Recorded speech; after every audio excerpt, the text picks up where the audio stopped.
Welcome to a preview of the Transitioning to Remote Teaching online PD course created by the Digital Learning Collaborative. The DLC is a membership organization that illuminates key issues in digital learning. We disseminate data and best practices and guide practitioners, policymakers, the media, advocates, and other interested observers in really understanding the policy, practice, sharing perspectives, doing the research, and providing PD around K-12 online, blended, and digital learning.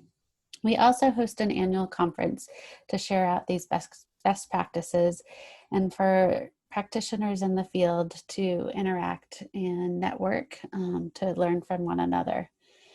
So what we've learned over the past few months during the COVID-19 is that we've discovered that there could be 4 phases on how K-12 responds to the pandemic. We feel like we are in between phases 2 and 3 at this point, where there is a big need for teachers to really understand how to transition to remote learning. What are the skills and strategies that are most important for them to be successful in building relationships and educating and engaging students in the content and curriculum, and just as human beings, and to really get to know them. So what we have seen over the last few months is that in the spring of 2020, schools and district leaders and teachers had about 48 hours to a couple of weeks to really transition to the online environment. There wasn't a lot of time to learn and plan and prepare for this. And so this was more of the emergency remote learning. And families and students were really forgiving because this was new to everybody. It was last minute. And so everybody really did the best that they could. And in some places it was a success, and others they needed a lot more training. And so as we start seeing the plans for different states and districts across the country and across the world, most of them are offering 3 different ways for students to return to the classroom, whether it's face-to-face in a blended environment where they're coming face-to-face and online, or fully remotely. So we have identified the different models based on the Christensen and Michael Horn and Heather Staker models of blended learning. They've identified 7 different models for blended learning, and we've chosen 3 of them that we think will help schools be most successful in offering remote, which is a combination of online and blended learning options for students. So in our course, we're basing these different skills and strategies on the flipped model, the flex model, and a fully online learning model. Not only do teachers need the technology training, but they also need some pedagogy training. So our course focuses mostly on the pedagogy. We're very tool agnostic, and we can work with your school or district based on the tools that you and content that you've purchased. So as long as they have some types of software to house the content and to deliver the content, we can give them the strategies to be successful in delivering the tools and designing learning experiences from the students. We've also developed some additional resources for the families and students to really help them understand the expectations that your school and teachers will have for them as well in this new learning environment. So a preview of our course. The course is offered in the Canvas Learning Management System platform, where students and participants will come experience what it's like to be a student in a remote learning environment. So they'll log into the classroom, they'll see an overview, any announcements that the teacher creates. There's 5 modules which we'll discuss. They'll have actual online discussions, and there's areas for them to share out on social media as well. There's 6 objectives for the course. We really believe strongly that it's important for an educator to go through an online course. So we're going to try to model some best practices for your teachers as they go through the class as well. So they'll have more empathy and really understand both the challenges and benefits to remote learning environments as they're going through it and designing their own courses. Communication will be key, as well as building relationships and community with their students. In the spring, they had the advantage of really knowing their students for half of the school year before they went online. That's going to be different in the fall. They've never met these students. So how do you build those relationships in that community in an online environment? Teachers will leave with learning experiences that they've designed, as well as assessments, and understanding the ways to do all of these in an online environment will be key. So we've created 5 different modules. They will have a welcome module where they can explore the course, really understand the platform and how to navigate throughout the course. Then we're going to set the stage for online learning. They'll learn how to build and maintain community, design engaging learning experiences, online assessments, and then the course will be completed with a portfolio project. So in module 1, you'll see that all of the modules, the teachers will first discover the content. There's always a discussion, whether it's in the Canvas platform or in some video discussions as well outside of the platform, so we can model discussions in other tools as well. And for those younger students that might not be able to type or write, it might be easier for them to host discussions through video. And then in each module at the end, they will demonstrate a concept. So in the first module, we're really going to talk about how the role of the teacher changes. Online and blended learning are not new. We've been doing this for over 20 years. And so we're going to really focus on some standards. So what are those skills and competencies that teachers need to be successful in online and blended environments? So they'll explore those. We're going to talk about both synchronous and asynchronous learning experiences and when it's the right time to teach in different strategies for each of those. And then they're going to design what their classroom is going to look like. What is the model you're going to use? And then we've also heard scheduling was a big issue. So how do you create a schedule in this new learning environment for students? You'll see some content in the course. Teachers will have text to read. They can click on different videos to really see other teachers and students in these environments and what that looks like for a student. And so there's lots of different ways that students and participants in this course will experience the content so that we can model that for their students as they build their course. Module 2 is about building community and relationships with the students. So in module 2, you'll see again that they're going to discover, discuss, and they'll demonstrate their learning. In this module, we talk about how do you form those individual connections with students. We're going to talk about social emotional learning as well. This isn't just about content, just as in the classroom, you really want to get to know your students, make sure that they're okay. So we'll talk about social emotional learning and how to create different activities, not just around the content, but around SEL as well. Teacher presence is really important. So the students know that it's not just a computer behind the screen, that there's an actual teacher in person there. And then we'll go into some peer-to-peer learning, how to lead an online discussion. The expectations, they create those for their students in the physical classroom, but they should also co-create them with their students in the online classroom.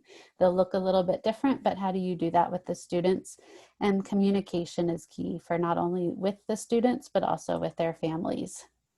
This is an example of an assignment. There is one ongoing assignment through all 5 modules where the teachers are going to be creating their course overview.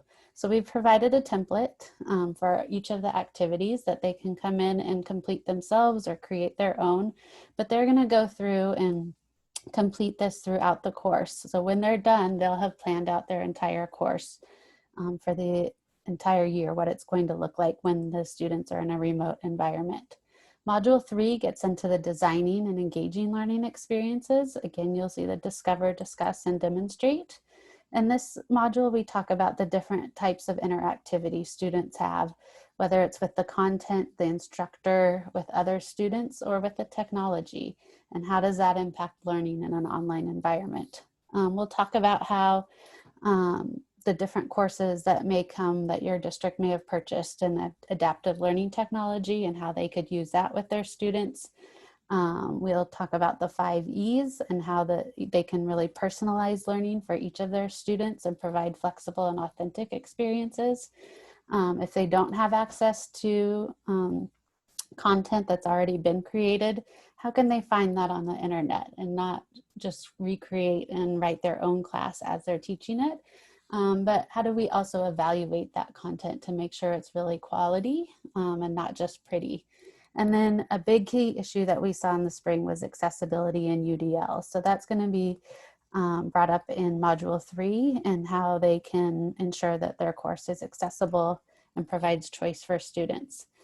This is an example of one of the discussions and where they would go, where the expectations are set. You'll see some examples of rubrics as well in a few minutes. But each of the modules will have a discussion as well. The 4th module is about online assessment and evaluation. In this module, we're really going to talk about how formative assessment is really key in an online environment. And how do you develop those assessments using different tools? Giving feedback is really important, and that's done differently as the students aren't seeing you on a daily basis and you don't have them in front of you all the time. So you can't see their facial expressions and if they're understanding. So how do you give that high quality feedback online? So we'll talk about different assessments and also using rubrics. As the teacher, how can those rubrics be used for students to self-assess themselves and to also to provide peer-to-peer feedback for the students. An example of an assessment that's in the class, they'll also get to see how you can set up an assessment within a learning management system or providing and using other tools that are available to them through different technologies. The final module, they're not going to be learning any new content, but they're going to be demonstrating everything they learned in the course. So they will be creating a final portfolio project where they'll write a welcome email for their students and families, laying out their expectations for the course of the year. They'll design a weekly schedule, and we are encouraging cohorts of teachers within the same school or the same grade levels where they can build out multiple weeks of schedules if they collaborate and work together throughout the course. So they'll leave with a weekly schedule, they'll design a learning experience, create a plan for their formative assessments for that learning experience, and they'll leave with that course overview as well throughout the course. So an example, we've provided templates that they can complete and fill in based on best practices and other elementary and middle and high school educators that have been teaching online for a while. So they'll leave with those concrete examples. We also provide lots of examples of rubrics, and everything in this course will be evaluated based on the rubrics in the course. And finally, it's not only just an asynchronous course that they're working through together. We really wanted to do this in a cohort model and provide additional tips and tricks for the educators and how to try to model what they're going to be doing in their classrooms. So we want to talk to them about not replicating exactly what they do in their face-to-face classroom in an online environment. What are some tips and tricks there? What should they be focusing on? What's the most essential standards for the students to learn this year? And how do we teach those online? And then finally, what are the best modalities for them to teach with? When you're teaching this type of content, maybe it should be done asynchronously, or these types of things should be done in the synchronous environments, and not everything has to be online. What are other opportunities students have to learn off of the computer? And then we'll talk about attention spans of students and making sure that they're checking on the well-being of their students, not just focusing on the content, and really how to keep that communication going, because that's essential for both the students and the parents. So we'll do a lot of this in both the asynchronous classroom, which you've seen there, as well as some synchronous sessions. So I'd like to play a short clip of an example of a year. And we're here. So I'm going to fast forward to show you just an example of one of our synchronous sessions. She asked us all to have our name the way we want to be called. So I think that with our students, that's another thing that we can teach them how to do at the beginning, so that, because it's good to memorize the names, but it's also great to have the name written for each student, right? Oh, yeah. That's very And helpful. you know what? It is difficult to remember. All right, everyone, welcome back. Mhm. Okay. So I hope you had some great discussions. And is there anyone who would like to share something out? Feel free to raise your hand. Wait for everyone to join us. Yeah, Adela. Oh, I'm sorry. Did you ask a question? I just thought all I heard was raise your hand. And if there was anything that you wanted to share out, it's not required, just an option. Well, no, but it was an excellent experience. I had not done that before, and I really enjoyed it. Oh, thank you for sharing that. Anna Maria? I wanted to share that I've played this with the games at the with the kids at the beginning of the year, but never as a kid myself. Mm. And I was so nervous, and I was also brain dead. I was doing report cards today and had parent conferences, and I was switching my earphone. I missed the person right before me, and it felt really bad. Not being able to know her name and her gesture when I had tried to look at all of them so carefully. And it made me think of the kids and how when we're online with them, sometimes it could be a second when they're switching something that they miss hearing something, or they can just be distracted too. And sometimes it's really not intentional and they may be trying their best. So So that's one example of a synchronous session, just a small bite, but we're really trying to model activities that those teachers can do with their students. And really, as you can see, that teacher really felt the empathy and will really be better understanding for when she's doing these sessions with the students. So it's not just the kids that are going through rough things, the teachers are as well. So we're giving them that opportunity to be a student and really feel what that experience is like.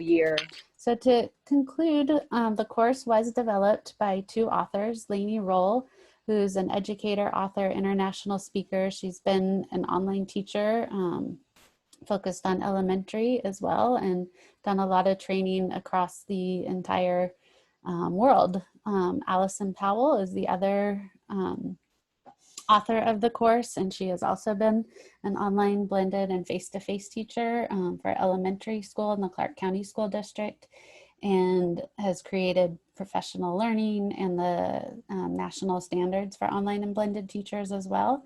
So those are the two authors, and they will be also facilitating some of the cohorts as well.